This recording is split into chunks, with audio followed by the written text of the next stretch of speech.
दोस्तों इमेजिन करो आप किसी ऐसे इंसान से मिलने गए जो दिखने में एकदम टिप टॉप और गुड लुकिंग भी है, अच्छे से ड्रेस्ड अप भी है और दिखने में बहुत ज्यादा अट्रैक्टिव भी है, पर जैसे ही वो अपना मुंह खोलता है और कुछ बोलना शुरू करता है उसकी सारी अट्रैक्टिवनेस गायब हो जाती है। आप किसी भी तरह उस कन्वर्सेशन को खत्म करके उससे दूर जाना चाहते हो और ऐसा इसलिए होता है क्योंकि आप चाहो या ना चाहो आपके बात करने के तरीके पर ये डिपेंड करता है कि आप कितने ज्यादा बिलीवेबल, लाइकेबल, ट्रस्टेबल और अट्रैक्टिव हो। अब हम सभी ह्यूमन सोशल बींग्स भी हैं और लोगों से मिलना और उनसे बात करना हमारे लिए जरूरी भी होता है। तो इसलिए अगर आप भी वो इंसान नहीं बनना चाहते जिससे लोग बात करने से दूर भागे, बल्कि इसके उलट आप अपने बात करने के तरीके को अपने एडवांटेज के लिए यूज करना चाहते हो, आप चाहते हो कि आपकी आवाज और आपकी बातें आपके लुक्स और अट्रैक्टिवनेस में चार चांद लगा दे, तो सबसे पहले इस बात को समझ लो कि सामने वाला बेवकूफ नहीं है। आपको खुद को चेंज करने या फेक बनने की जरूरत नहीं है। लाइकेबल बनने के लिए हमें अपने आप को एकदम से पूरी तरह चेंज करने की या फेक बनने की जरूरत नहीं है, क्योंकि आप कब फेक बन रहे होते हो और कब नहीं, सामने वाला इसे बहुत आसानी से पकड़ ही लेता है। सामने वाला बेवकूफ नहीं है। दुनिया में जितने भी महान स्पीकर्स हैं, उनकी बोली हर एक बात सुनने में इतनी ज्यादा अट्रैक्टिव इसलिए लगती है क्योंकि वो किसी दूसरे इंसान की तरफ बोलने की कोशिश नहीं करते। वो जैसे हैं वैसे ही खुद को शो करते हैं और इसी ओरिजिनलिटी की वजह से उनकी बातों में एक अलग ही कॉन्फिडेंस और ट्रस्ट फील होता है। ज्यादातर लोग ये गलती करते हैं कि वो जब किसी इंपॉर्टेंट पर्सन से मिलते हैं या किसी को इम्प्रेस करना चाहते हैं तो वो अपनी बातों से ये शो करने की कोशिश करते हैं कि वो कितने बुद्धिमान है, या अपनी आवाज को अट्रैक्टिव बनाने के लिए एक फेक एक्सेंट अडॉप्ट कर लेते हैं या फिर इंग्लिश का बहुत ज्यादा यूज करने लग जाते हैं।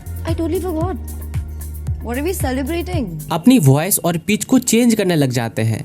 1 cup of pure harmless platonic coffee. Problem है? किसी एक्टर, एक्ट्रेस या सेलिब्रिटी को कॉपी करने लग जाते हैं। ये सब करने से वो अपने असली चेहरे को छुपा रहे होते हैं और वो भी इतने खराब तरीके से जैसे कोई चोर इतना ओपनली चोरी कर रहा हो जिसे आप आसानी से देख सकते हो, पर उस चोर को लगता है कि उसे कोई नहीं देख रहा। जरा सोच कर देखो, अगर शाहरुख खान अपनी बात में वेट ऐड करने के लिए अमिताभ बच्चन की तरह भारी आवाज में बात करने लगे, या फिर एलन मस्क जो रुक रुक कर बोलते हैं वो एकदम साफ बोलने लग जाए, तो आपको कुछ अजीब नहीं लगेगा। आप आसानी से पकड़ लोगे कि ये लोग अपने रॉ, ओरिजिनल और ऑथेंटिक सेल्फ को छुपा रहे हैं। जैसे शाहरुख खान का सेंस ऑफ ह्यूमर और एलन मस्क का थोड़ा थोड़ा हकलाना, ये सभी उनकी खासियत है क्योंकि वो एक दो बार बात करके खुद को अट्रैक्टिव नहीं दिखा रहे, बल्कि वो कंसिस्टेंटली ऐसे ही बात करते हैं जो उनके रियल सेल्फ को शो करता है। And then genetics and AI. I think I didn't expect. बच्चे पहले जब काजल घर में थी तो लल्ला लल्ला लोरी दूध की कटोरी सुनते थे, अब अजय उनको सुनाता है आजा माजी सटक ली। ऐसे ही आपकी भी कोई खासियत है, आपका अपना एक यूनिक स्टाइल है और लोग उससे ही आपको पसंद करेंगे। इसलिए सबसे पहले तो अपने आप को, अपनी भारी हल्की जैसी भी आवाज है उसको एक्सेप्ट करो। आप जैसे हो वैसे ही खुद को सामने रखो। आपको अट्रैक्टिव साउंड करने के लिए किसी और की अट्रैक्टिवनेस का सहारा लेने की कोई जरूरत नहीं है। सही से साउंड करना सीखो। दोस्तों ये तो हम अपने पर्सनल एक्सपीरियंस से बता रहे हैं कि ये जो टेक्निक हम बताने जा रहे हैं ये बिल्कुल 100% रियल और इफेक्टिव टेक्निक है, क्योंकि ये हमें खुद साइकोलॉजिस्ट और साइकेट्रिस्ट ने बताया था कि हम जिस सिचुएशन में होते हैं उसके अकॉर्डिंग हमारी आवाज भी अपने आप चेंज हो जाती है। फॉर एग्जाम्पल आप नोटिस करना, जब आप खुद से बात कर रहे होते हो तो आपकी आवाज बहुत ही कम और धीमी होती है। एक लड़की क्या छोड़ गई, दिमाग ही खराब हो गया।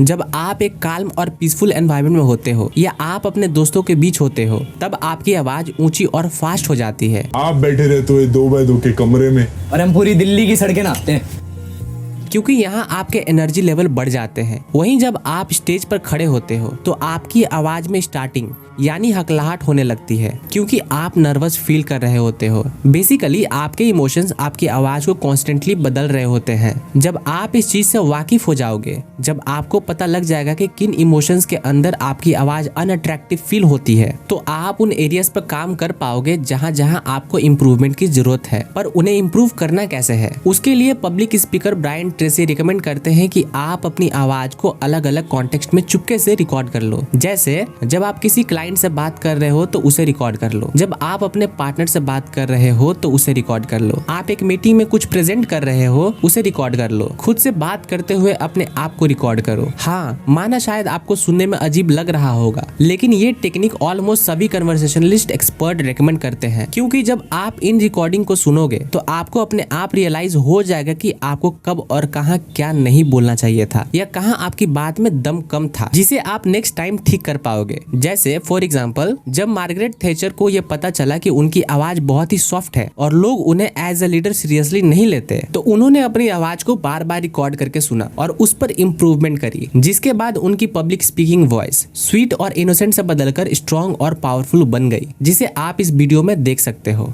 I've been so busy that I haven't had really much time to think about it. After all, I know I'm still only me. Because I feel very strongly about it. The greatest divisions this nation has ever seen. बात करते वक्त gesture का use करो। जो लोग बात करते हुए अपने हाथों का यूज करते हैं वो लोग नेचुरली ज्यादा मैग्नेटिक अपीयर होते हैं। कई स्टडीज ने टाइम टू टाइम शो करा है कि जेस्चर का यूज करने से आपके वर्ड्स की वैल्यू 60% तक बढ़ जाती है, पर बिना किसी रीजन के अपने हाथों को हवा में घुमाने का कोई सेंस नहीं होता। हैंड जेस्चर को यूज करने का भी एक तरीका होता है। कुछ पावरफुल हैंड जेस्चर्स जैसे शो द नंबर्स। जब भी आप 3 बोलो तो अपनी 3 फिंगर को शो करो। इंक्रीज और डिक्रीज, जब भी आपको ये बहुत छोटा प्रॉब्लम है तो अपने हाथों को क्लोज लाकर कम स्पेस को शो करो और बड़ी प्रॉब्लम को हाथों से बड़ा स्पेस शो करके। Feel it in the heart, जब भी आपको इमोशनल बात कह रहे हो तो अपने दिल पर हाथ रख के कहो। For example, thank you. Guide your explanation, अपने हाथों का यूज करके कॉम्प्लेक्स चीजों को सिंपल तरीके से शो करो। फॉर एग्जाम्पल, आप एक ही बात के 2 पॉइंट्स के बारे में बात कर रहे हो तो अपने राइट हैंड से एक पॉइंट को शो करो और लेफ्ट हैंड से दूसरे पॉइंट को। ब्रिंग थिंग्स टुगेदर, जब भी आप किसी चीज को एक होता हुआ शो कर रहे हो तो अपने हाथों को सेंटर की ओर लेकर आओ। एम्ब्लेम्स, अपने हैंड्स का यूज करके आप सिंबल्स क्रिएट कर सकते हो। फॉर एग्जाम्पल, आप ओके कह रहे हो तो साथ में थम्स अप भी कर दो। यू मी वी, आप जिसकी भी बात कर रहे हो उनकी तरफ पॉइंट करते हुए बात करो। फॉर एग्जाम्पल, कौन, मैं, तो साथ में अपनी तरफ भी फिंगर पॉइंट करो। लेकिन ये करते समय आपको याद रखना है कि जहाँ पर जरूरत लगे वहीं यूज करना है और एक लिमिट में। अगर ओवर जेस्चर करोगे तो अजीब लगेगा, जितना नॉर्मल लगे सिर्फ उतना ही। यूज ए वोकल वार्म अप। दोस्तों, हो सकता है कि आपकी कोई इंपॉर्टेंट स्पीच हो या कोई इंपॉर्टेंट कॉल या मीटिंग हो या फिर आपको डेट पर जाना हो जहां आप चाहते हो कि आपकी आवाज एकदम परफेक्ट हो, तो उसके लिए आप people's coach Vanessa Van Edwards के इन 3 मिनट की वोकल वार्म अप एक्सरसाइज को फॉलो कर सकते हो, जिसका नाम है गूग, जिसे कई सारे प्रोफेशनल सिंगर्स और पब्लिक स्पीकर अपनी वॉइस की क्वालिटी को इंक्रीज करने के लिए अपनी स्पीच या परफॉर्मेंस से पहले यूज करते हैं। अब यह थोड़ा फनी हो सकता है, जिसे हम रिकमेंड करेंगे कि आप अकेले में ही करें। सबसे पहले अपनी कंफर्टेबल नॉर्मल पिच में पहले गूग को बोलो, फिर हर एक गूग के साथ अपनी पिच को 4th गूग तक बढ़ाते जाओ। 4th पिच से अपने गूग बोलने की पिच को धीरे धीरे लोअर कर दो और 7 गूग तक आते आते आप अपने नॉर्मल पिच में वापस आ जाओ। ये एक्सरसाइज कुछ ऐसे साउंड करती है।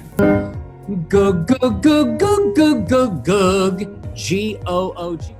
जब भी आप कोई स्पीच देने जाओ, किसी नेटवर्किंग इवेंट में जाओ या किसी इंपॉर्टेंट मीटिंग या प्रेजेंटेशन देने जाओ या किसी से मिलना हो आपको या किसी को इम्प्रेस करना हो, उससे पहले कुछ मिनट निकालकर इस एक्सरसाइज को बार बार रिपीट करके अपनी वॉइस को वार्म अप कर लो, जिसके बाद आप अपने बेस्ट साउंड करोगे। अपने स्पीकिंग रेट को ऑप्टिमाइज करो। दोस्तों, आपको पता है एक एवरेज इंसान की conversational speech rate 120 to 150 words पर मिनट होता है। 1970s की journal of personality and social psychology में पब्लिश हुई एक रिसर्च के अकॉर्डिंग ये बहुत स्लो है। इस रिसर्च के अकॉर्डिंग जो लोग मॉडरेटली फास्ट पेस में बात करते हैं वो ज्यादा इंटेलिजेंट, परसुएसिव, क्रेडिबल और सोशली अट्रैक्टिव दिख के आते हैं। यही रीजन है आपको ज्यादातर मोटिवेशनल स्पीकर और एक्टर्स इसी रेट में बात करते हुए दिखेंगे। वहीं जो लोग 1 मिनट में 100 या उससे कम वर्ड्स बोल पाते हैं उन्हें ज्यादा समझदार नहीं समझा जाता। तो क्या तेज बोलना सही है? अगर हाँ तो कितना तेज? इसी सवाल का जवाब ढूंढने के लिए 2011 में यूनिवर्सिटी ऑफ मिशिगन में एक रिसर्च करी गई, जहां लोगों को टेलीफोन सर्विस में पार्टिसिपेट करने को कहा गया, जहां ये पता चला कि सक्सेस का स्वीट स्पॉट है 210 वर्ड्स पर मिनट। इससे कुछ भी ज्यादा या कम बिल्कुल इफेक्टिव नहीं था। बट अगर आप एकदम सही, मॉडरेट, फास्ट पेस में बोलोगे तो आप अट्रैक्टिव लगोगे। तो आप अपनी स्पीकिंग रेट को अच्छे से ऑप्टिमाइज करने के लिए आप 2 चीजें कर सकते हो। रीडिंग करते टाइम हर एक वर्ड्स पर फोकस करके उसे जोर से पढ़ते जाओ, इससे आप क्लियरली बोलने की प्रैक्टिस कर पाओगे। दूसरा,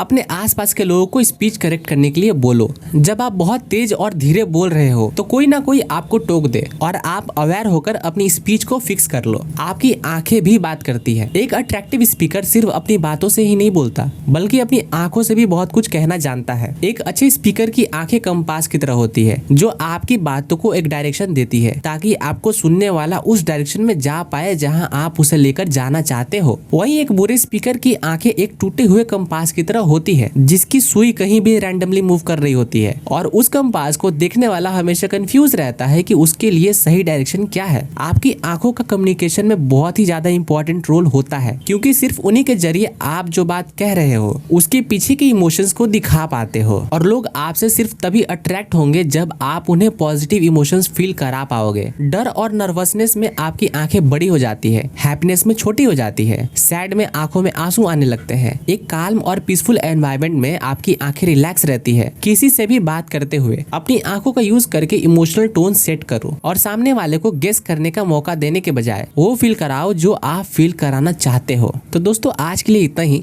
अगर आप यहाँ तक वीडियो देख रहे हो और इन सारी टेक्निक्स को आप कहीं ना कहीं यूज करने वाले हो तो कमेंट में यस आई विल लिख कर जाओ। And thank you for watching.